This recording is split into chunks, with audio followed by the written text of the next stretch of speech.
En la W, un personaje en el mundo. Nuestro invitado se llama Cameron Garrett. Él es de Ipsos. Es el autor del primer informe que ubica al partido opositor laborista en primer lugar con 20 puntos de diferencia con respecto al conservador Rishi Sunak, que está hoy en el número 10 de Downing Street. Nos atiende el investigador y a él le queremos preguntar qué explicación hay para semejante ventaja. Por favor, Ana, buenos días al señor Garrett. Good morning, Mr. Garrett. Thank you very much for your time today at W Radio. Thank you. Thank you for having me. I'm pleased to be here. How can we explain this 20-point advantage that we're seeing against Mr. Rishi Sunak? Yep, so the Conservatives started this campaign 20 points behind the Labour Party, and this has been fairly consistent throughout the campaign. In fact, our latest polling has Labour on 43 and Conservatives on 23, so sticking very large 20 points. You would usually expect the polls to narrow throughout a campaign. However, this hasn't happened so far, and part of the reason behind this has been the emergence of a new party called Reform UK, which is being led by Nigel Farage, who was famously a big Brexit campaigner in the UK. They're right-wing challengers to the Conservatives and have been campaigning big on immigration and hoovering up votes that the Conservatives might otherwise win back. So it essentially means the right-wing vote in the UK is divided, which is contributing to this big Labour lead of 20 points. Lo que ha hecho que esta ventaja sea de 20 puntos en contra del Partido Conservador, específicamente en contra del actual primer ministro Rishi Sunak, nos dice que es ese nuevo tercer partido, Reform UK, liderado por Nigel Farage, que ha hecho mucha campaña en contra de la inmigración en el Reino Unido, que ha hecho que esta derecha se encuentre bastante dividida en el país, y no ha pasado que pues los conservadores logren recortar esta ventaja de 20 puntos. A mí me gustaría saber qué variantes está tomando en cuenta el electorado en el Reino Unido para votar en favor del Partido Laborista, en este caso, y en contra de las políticas que estaría ofreciendo el Partido Conservador. What do you think are the variables that are promoting the people support more the Labourist Party in the UK at this point? So when we ask people what the top issues that is going to help them decide their vote, the things that come out are things like the cost of living, the NHS, managing the economy, and these are all things where Labour are seen to perform better than the Conservatives. So Labour have a big lead over the NHS, they have a narrow lead on the economy, and people think they are going to help with the cost of living. And people think it's time for change. The Conservatives have been in power for 14 years in Britain, and when we ask them what they want at the next election, over 3 in 4 now tell us, time for change, we want a fresh start, we want someone else to govern, and that's a sentiment which Labour has been able to grasp onto. In fact, their slogan in this election is just change. Pues nos dice que cuando ellos preguntan sobre los problemas que más le preocupan para decidir el voto, son temas económicos, son temas relacionados con el costo de vida. Nos dice que en esta materia a los laboristas les va mucho mejor que a los conservadores y en general piensan que es tiempo de cambio.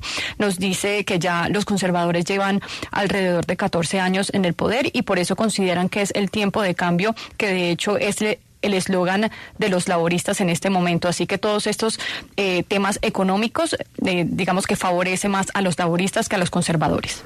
Está claro que hay una sensación de descontento, pero no hay un tema del que no se habla, que es el Brexit. ¿No será que todo ese descontento tiene que ver con que el Brexit salió mal?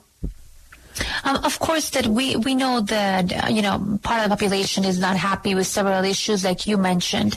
But what about Brexit? Don't you think that perhaps part of the issue and the blame of all of this and the discontent of people has to do with Brexit? Yep, so when we ask the public, the majority now tell us that they think Brexit was the wrong decision for Britain in 2016. So there has been sentiment grown against it. Some people say it really hasn't changed anything, but only fewer than 1 in 5 say it's had a positive impact on Britain. But when we ask people what the top issues are facing Britain, we have seen Brexit decline down the charts. Very few now mention it. And actually, this is beneficial for the parties who don't really want to mention it either. When when we think back at the last election in 2019, that was all about getting Brexit done. It's been hardly mentioned this election. And that's because for Rishi Sunak and the Conservatives, they don't want to talk about it because the public don't think it's gone very well. And Keir Starmer doesn't want to mention it because that's kind of a wedge issue which the Conservatives can push on and say, look, he wants to bring us back closer to Europe, and they can mobilise their 2019 voters using that. So at the minute, people are trying to avoid talking about Brexit, even though it is having implications and an impact on the country, clearly. A pesar de las implicaciones y pues eso que rodea el Brexit en el Reino Unido, las personas quieren evitar el tema del Brexit. Nos dice que ni siquiera ni el Partido Conservador, ni el Partido Laborista, ni Keir Starmer, ni Rishi Sunak quieren hablar al respecto porque pues fue algo que por supuesto que salió mal, que movió mucho la campaña en 2019, y cuando le preguntan a los votantes si les preocupa este tema, pues ya el interés han notado que ha ido bajando. No se ha mencionado mucho en esta elección y es algo que le conviene a todos, y por eso tanto los laboristas como los conservadores están evitando el tema. Pero está el señor Nigel Farage, que sin duda es uno de los grandes motores del euroescepticismo en el Reino Unido. El hecho de que él le esté quitando apoyo a Rishi Sunak no es una prueba de que en el Reino Unido está pasando lo mismo que en otros lugares de Europa, y es que la ultraderecha va a ir ganando poco a poco más espacio. The fact that Nigel Farage is taking voters from Rishi Sunak's, perhaps don't you believe that has something to do with what's happening in the rest of Europe? And it's that the ultra-right, it's taking a hold and it's taking control? Potentially, and we have seen that come. So since Nigel Farage took over the Reform UK party, he wasn't actually the leader at the start of the campaign. At the start, he said he wasn't going to be involved in this election campaign. And it was only 2 weeks in when he decided, actually, I'm going to become leader of Reform UK. And we saw them surge up 5 points in the polls. And some pollsters, depending on where you look now, do have them neck and neck with the Conservative Party. So Nigel Farage is definitely, he's been saying this should be the immigration election and been trying to promote that. And that's where he's taking the votes from the Conservatives. Because when we asked 2019 Conservatives what the most important issues are, the most important issue to them is immigration, and particularly small votes across the channel, where Nigel Farage is capitalising on that and saying Rishi Sunak has a poor record. So the right wing is happening in Britain, but that's not really going to be the big win of this election. The election is going to be a Labour win, and that's because the right wing is split at the minute in Britain.